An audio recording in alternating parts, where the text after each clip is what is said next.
What's up, you guys? Welcome back to another video. Today I want to talk about common courtesy around the shop. So if you're a new tech or you're thinking about getting into the business and you're nervous about getting into a shop or what it's going to be like, for the most part, these are some things that should lead you to some kind of success within your shop. And I'm not talking about just the skills that's all up to you.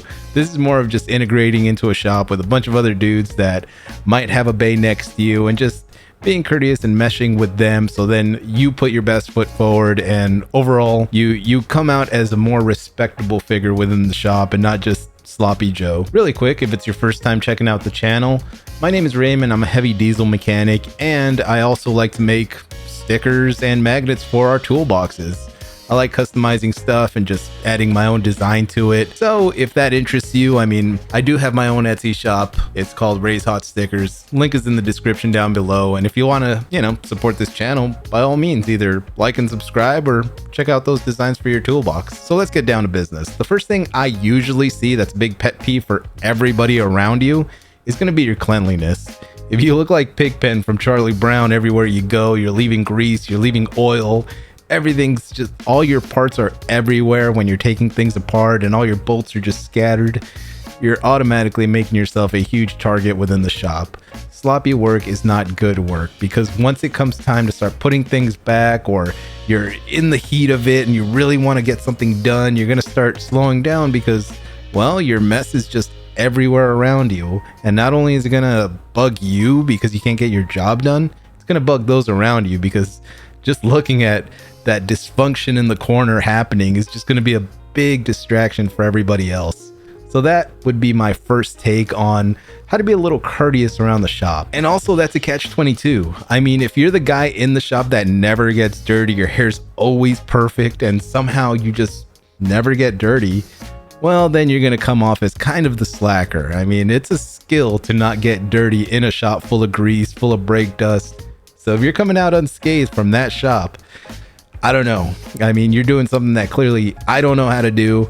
A lot of others don't know how to do when it comes to getting the job done. But I would say, hey, if you're always coming out clean from the shop, then you might want to think about either picking up the pace or letting everyone else in on your secret, because no one else knows how the heck you're staying so clean with your hair perfectly done. So that's another tip I would give you.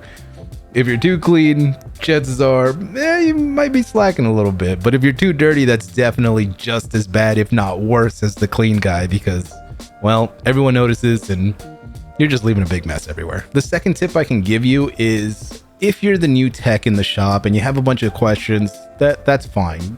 As long as you're a good person and you're actively trying to improve and people can see that, they're going to be willing to help you out. But that doesn't mean just go to your senior mechanic or whoever is around you that mentors you and just ask them every question right off the cuff. If you're not actively trying to figure out a solution to your problem, then it's going to be kind of annoying when you keep asking your senior tech very basic questions. I get it. Everyone starts off somewhere, but when you're not at least even trying to solve the problem before you come up, then it becomes an issue.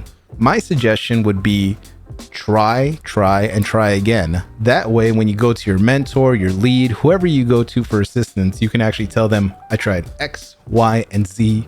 It still doesn't work. I tried. Help me out. And if the person you asked doesn't want to help you, well then go back to tip one. Maybe you like really pissed somebody off because you were dirty or too clean or whatever. If they don't want to help you after you've done your best, you explain what happened, then hey, you're either with a bunch of hard asses in the shop or you did something wrong. So really take some self-assessment on what you could do better. But generally speaking, if you did your best to solve a problem and you can't figure it out, people are more than willing to help you out. Which leads into my third piece of advice. And it kind of relates to the second piece of advice. Ask questions. You don't know how annoying it is when you see your fellow techs that are brand new or they're just filled with pride and they can't ask a question, because then, oh my God, some people might think that, oh, they don't know what they're doing. Well, guess what? You look a lot more silly when you start breaking things than if you just ask the question from your senior tech or someone that's done the job already. Ask your questions. No one's going to care. Everyone has questions. There's plenty of older techs that have asked me for help, and they're 20 some years in the field. So it's funny how different generations can actually help each other out. So the older generation that's been a mechanic for 15, 20 years, they might not be very tech savvy, but they can definitely help you out with engine work. And this is just generalizing, obviously. But my generation grew up with video games for the most part and being around computers. So we're actually a little bit more into electrical and more into tech than the older generation was. So it's a little harder for them to actually keep up sometimes. It's not the rule, it's just generally how it is. And it just goes by generation. So don't think just because someone has more years doesn't mean you can't contribute. It's definitely not the case. So to put that long-winded explanation to nice little pocket size is, don't be afraid to ask questions. There's people that have been doing it way longer than you have that have questions. So just make sure you're trying when you actually ask these questions, like I said, with that XYZ method on what you try to do. The fourth tip I would give you guys is to just hang back. Some people have been working with each other for years, decades, and you come rolling into the shop and you think you're just going to be accepted right away. Well, that might be the case in movies, but in reality, people have to feel you out. They don't know who you are. They don't know what kind of person you are, whether you're an easygoing person, whether you're more aggressive. So for the most part, when it comes to shop time, most people just kind of avoid the new guy for a little bit. That doesn't mean they're going to be jerks to him. It doesn't mean that they don't like him. It just means we don't know you. And as a new guy, you have to understand that. So my best advice would be, if you're first stepping into a shop, is just stay in the background. Don't say too much, but still be heard. Don't be disrespected. Don't take any kind of stuff like that. But at the same time, feel out who your fellow mechanics are. Feel out who's the electronic guy, who's the engine guy, who's the one that finds quick ways of fixing things, who's the one that's very thorough when it comes to their inspections. So overall, when you're new, that's your time to just put your analyzing skills to the test. How good are you at reading people and reading your environment? And I think this applies for all jobs, really. It's not even just mechanic stuff. It's literally any job. And the last tip I'll give you guys for this video is have the tools necessary for the job. I get it. There's that rule. If I have to borrow it 3 times, then, then I'll buy it. Yeah, sure. But also try to be prepared. I mean, you don't have to borrow a torque wrench 3 times to know that you're gonna need a torque wrench. You don't have to borrow a breaker bar 3 times to know that you might need a breaker bar. And you don't need to borrow someone's impact just to know you're gonna need the ugga-duggas later. It's just, some tools you should just know that you're gonna need them. Don't come into the shop without the tools. I get it. It's very difficult to get your tool storage growing. It's very hard to get all the tools you need because it costs thousands of dollars. I mean, it's an expensive field to get into, but at the same time, that's no excuse to not necessarily be prepared for the career that you chose. And to piggyback on that, let's say it's tip 5.5 or whatever. You don't have to overspend on tools. I mean, I wouldn't say get the cheapest tools, because if you just buy everything from Harbor Freight and get their Pittsburgh line, you're not going to have a very good time. Can you do the job still with like a 2-cent ratchet, a 2-cent plier? Sure. But you're going to notice that you're busting up your hands a lot more than you should be, and you're putting a lot more wear and tear on your body every now and then, depending on the tool. So I would say go for the middle ground.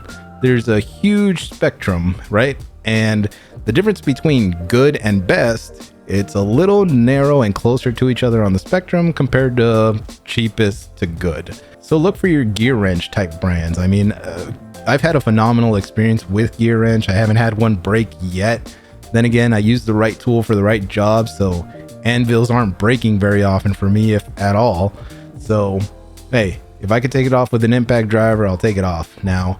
So no, you don't need to spend all your money on the Snap-on truck. Though I will admit, some things from Snap-on are just the best quality tools I've personally had experience of working with, but I can't justify it to somebody that doesn't have the rest of their tool set in order to just buy one tool. So yeah, everything in moderation, including your tool sets. But I'm not gonna lie, when a lot of people say, hey, the tools don't make the mechanic, and they don't. But I'm not gonna lie. I mean, a Ferrari will take you to work just like a smart car will, but I don't know, just one feels cool going to work. It just is what it is. It doesn't mean I need to justify buying a Ferrari. It's just, you know, it just gets old when people say, oh, I could work with a stick and a rock. All right, cool, bro. I don't know what to tell you, man. Like, I personally like nice things. That doesn't mean I'm gonna go into insane amounts of debt or debt at all to buy these things, but they're nice and it is my career. So pick and choose your battles. A nice middle of the road, like I said, is some Tectons. Sunex, I've had no issues with their sockets. Their master set is chef's kiss. So find your middle ground. When you need luxury items, get your luxury items if you're going to use them all the time. But if not, yeah, gear wrench ain't bad either. And that concludes my video on the 5, 6, 7, I don't know. I lost count of how many tips I gave you guys with that last portion. I mean, I kind of jumbled them all in, but I'm trying here. You know, I just gave you a little bit of extra nuggets. What do you want me to do? I mean, I'm on a roll here, so I can't help myself. But what I can do is tell you that if you're looking to bling out your toolbox with either stickers or magnets, go ahead and check out my Etsy shop. Description's down below. And hopefully I help somebody out there that's starting to get into a new shop or has that butterfly feeling of, what's this going to be like? I know, I'm talking to younger techs here. Some of you guys that have been in the field for a long time. Hopefully I at least entertained you a little bit, or I gave you some insight, or, you know, made you remember the time of when you were new. And if I did do that, go ahead and comment down below what your experience was like when you were first getting into a shop. And if you're looking to get into a shop, comment down below on what issues you might be having. Who knows, maybe there's someone else out there that is experiencing the same issues you are when it comes to joining a new shop. With that said, my name is Raymond. This is my really ridiculously hot garage. I'll see you on the next video. Take care. Bye-bye.